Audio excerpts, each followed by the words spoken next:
Assalamualaikum warahmatullahi wabarakatuh. Perkenalkan, nama saya Rani Putri Pamuji dengan NIM 23140-180.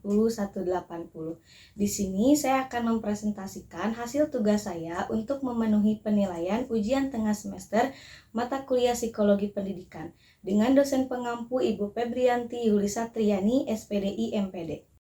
Pada hari ini, materi yang akan saya bahas adalah perkembangan fisik, perkembangan motorik dan halus, teori perkembangan fisik menurut Piaget, teori perkembangan fisik menurut Harlock, jenis-jenis gangguan perkembangan fisik anak usia 0-13 tahun, dan cara mengoptimalkan perkembangan fisik anak usia 0-13 tahun. Yang pertama ada perkembangan fisik. Nah, teman-teman, apa sih perkembangan fisik itu? Perkembangan fisik adalah perubahan yang terjadi pada tubuh manusia seiring berjalannya waktu. Ini melibatkan pertumbuhan, perubahan bentuk tubuh, perkembangan sistem organ, dan kemampuan motorik. Perkembangan fisik dimulai sejak lahir dan terus berlanjut sepanjang kehidupan seseorang. Selama masa kanak-kanak, perkembangan fisik melibatkan peningkatan tinggi badan, berat badan, dan pertumbuhan organ tubuh. Selain itu, anak-anak juga mengembangkan kemampuan motorik seperti merangkak, berjalan, dan berlari. Pada masa remaja, perkembangan fisik mencakup perubahan hormon, pertumbuhan sekunder seperti perkembangan payudara pada anak perempuan, dan perubahan suara pada anak laki-laki. Pada masa dewasa, perkembangan fisik melibatkan puncak pertumbuhan tubuh, perkembangan otot, dan penurunan fungsi fisik seiring bertambahnya usia. Materi yang kedua ada perkembangan motorik kasar dan motorik halus. Motorik kasar dan motorik halus merujuk pada dua jenis keterampilan motorik yang berkembang pada anak-anak. Yang pertama, motorik kasar. Motorik kasar melibatkan gerakan besar yang melibatkan penggunaan otot-otot besar tubuh. Ini termasuk kemampuan untuk berjalan, berlari, melompat, memanjat, melempar, menangkap, dan bersepeda. Yang kedua, ada motorik halus. Motorik halus melibatkan gerakan kecil yang melibatkan penggunaan otot-otot kecil dan koordinasi tangan mata. Ini termasuk kemampuan untuk menggenggam, mengendalikan pena, memasukkan kancing, memasukkan puzzle, menggunakan gunting, dan menggambar. Materi yang ketiga ada teori perkembangan fisik menurut Piaget. Yang pertama, sensor motor stage atau tahap sensori motor. Tahap ini terjadi dari lahir hingga sekitar usia 2 tahun. Pada tahap ini, bayi mengembangkan pemahaman tentang dunia melalui indera dan gerakan fisik. Mereka belajar mengenali objek, mengkoordinasikan gerakan, dan mengembangkan konsep awal tentang ruang dan waktu. Yang kedua, ada pre-operational stage atau tahap praoperasional. Tahap ini terjadi sekitar usia 2 hingga 7 tahun. Pada tahap ini, anak-anak mulai menggunakan simbol dan bahasa untuk mewakili objek dan gagasan. Mereka juga mulai mengembangkan pemahaman tentang konsep-konsep seperti jumlah, ukuran, dan waktu.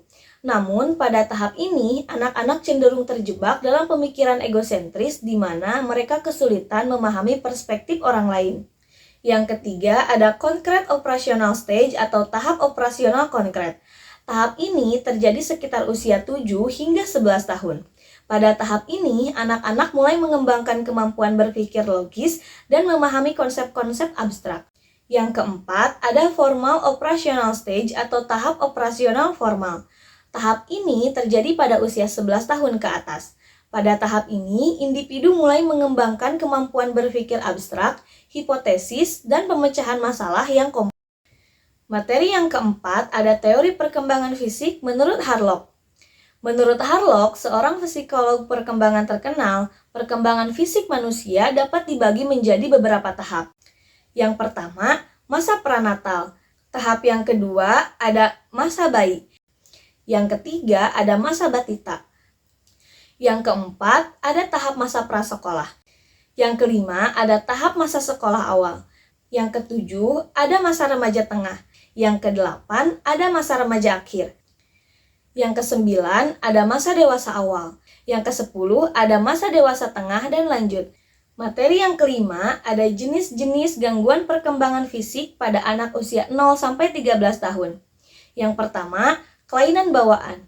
Beberapa anak dilahirkan dengan kelainan bawaan yang mempengaruhi perkembangan fisik, seperti kelainan jantung, kelainan tulang, atau kelainan genetik seperti Down syndrome.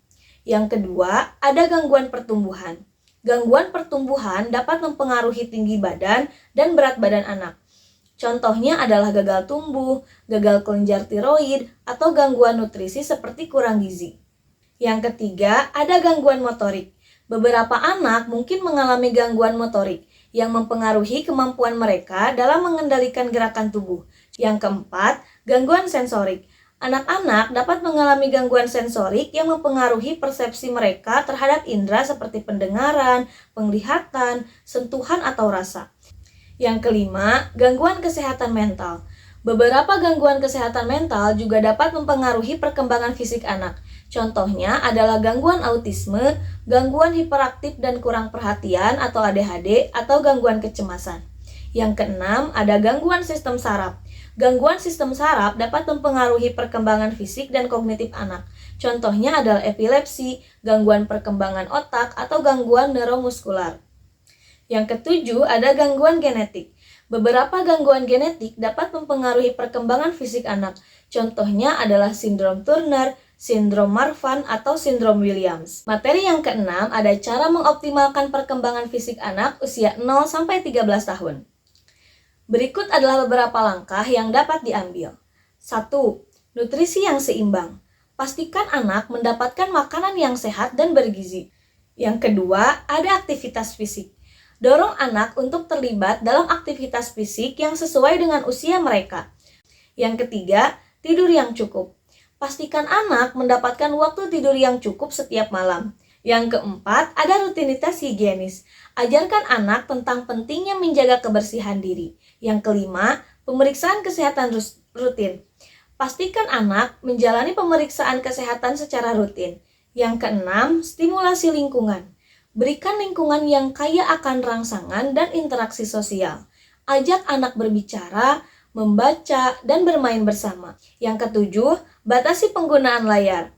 Batasi waktu yang dihabiskan anak di depan layar termasuk televisi, komputer, dan gadget. Yang kedelapan, berikan dukungan emosional. Berikan dukungan emosional yang konstan dan positif kepada anak. Sekian dari saya, mohon maaf apabila ada kesalahan. Wassalamualaikum warahmatullahi wabarakatuh.